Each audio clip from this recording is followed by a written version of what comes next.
আজকে শুক্রবারের দিন। শুক্রবারের দিনে কি করলাম আপনাদের সাথে সেই ভিডিওটাই শেয়ার করব। তো হ্যালো বন্ধুরা, আসসালামু আলাইকুম। সবাই কেমন আছেন?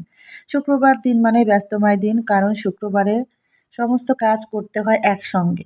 সারা সপ্তাহে যত কাজ থাকে সেটাই আমরা গুছিয়ে রাখি শুক্রবারে করার জন্য। আসলে মূলত মায়েদের কোনো শুক্রবার নেই, ছুটির দিন নেই। মারা সারা সপ্তাহ জুড়েই ব্যস্ত থাকে। মায়েদের কোনো ছুটি নেই, কোনো বেতন নেই। মাদের জীবনটাই আসলে মনে হয় এরকম। এটা সারা জীবন শুধু স্যাক্রিফাইস এর উপর দিয়েই যাবে।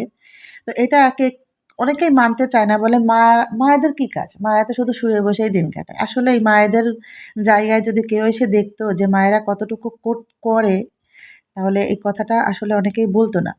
তো আজকে আমি আর কোনো বিতর্কে যাব না। আজকে শুক্রবার, আজকে খুব সুন্দর একটা দিন, জুম্মার দিন।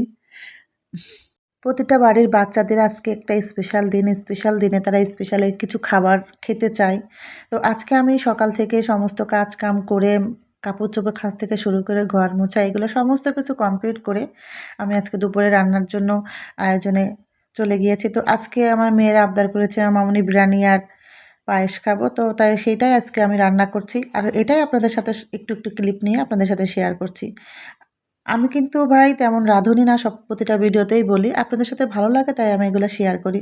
তো পুরো বিরিয়ানির ভিডিও আর পায়েসের ভিডিও পুরোটা আজকে আমি আপনাদের সাথে শেয়ার করব না। অন্য একটা ভিডিওতে আপনাদের সাথে শেয়ার করব।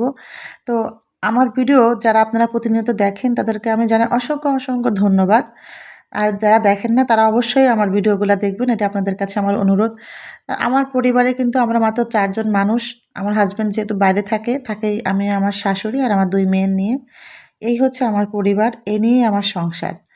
তো সারাদিন য যত কাজই করি না কেন আমরা কিন্তু সবাই একসঙ্গেই খাওয়া-দাওয়াটা কমপ্লিট করি। আমরা কেউ কাউরে রেখে খাওয়া-দাওয়া করি না। একসঙ্গেই আমরা খাওয়া-দাওয়া করি। তো আজকে বিরিয়ানিটা মাশাআল্লাহ অনেক মজা হয়েছিল। পায়েসটা অনেক মজা হয়েছিল। তো আমার ভিডিও যারা দেখেন তারা অবশ্যই আমার ভিডিওটা শেয়ার দিবেন। আমার পেজটা ফলো করবেন। আমার পরিবারের জন্য সবাই দোয়া করবেন। তো সবাই ভালো থাকবেন, সুস্থ থাকবেন। আল্লাহ হাফেজ।